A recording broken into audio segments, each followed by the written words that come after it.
This is the big 12-way out of my 1824 diesel machine.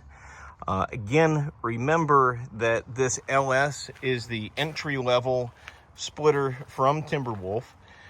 It's basically the redesigned semi-pro from Brute Force. You can see there's lots of wedges. Everything's kind of stepped. So we'll see how this does.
I'm still laughing.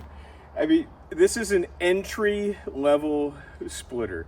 Yes, it's right at $9 grand. We'll sell it a touch under just because of that nice price point, but heavens, that's a 12-way wedge on an LS. That's absolutely awesome.